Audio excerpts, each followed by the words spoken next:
Welcome to Kenton's videos. Enjoy the video. Hello, Tarnished.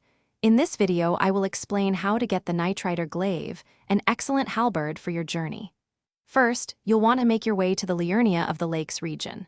Once there, find any site of grace and choose to pass time until it is completely dark.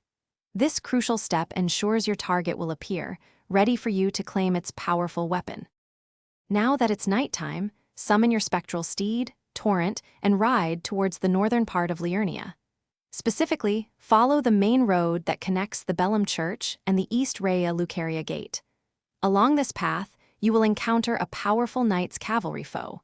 This mounted knight is your key to acquiring the glaive, so be prepared for a challenging encounter.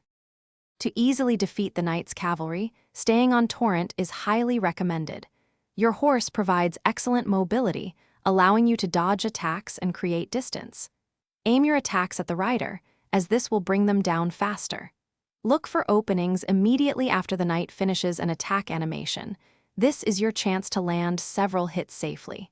Patience and precise timing are key to victory. Congratulations! Once the knight's cavalry is vanquished, it will drop the coveted Nightrider Glaive. This powerful halberd boasts excellent scaling with both strength and dexterity, making it a fantastic choice for many character builds. Its unique moveset is effective whether you are fighting on foot or from horseback, offering great reach and damage. Enjoy your new, formidable weapon in the lands between. Thanks for watching. Consider subscribing if we helped you.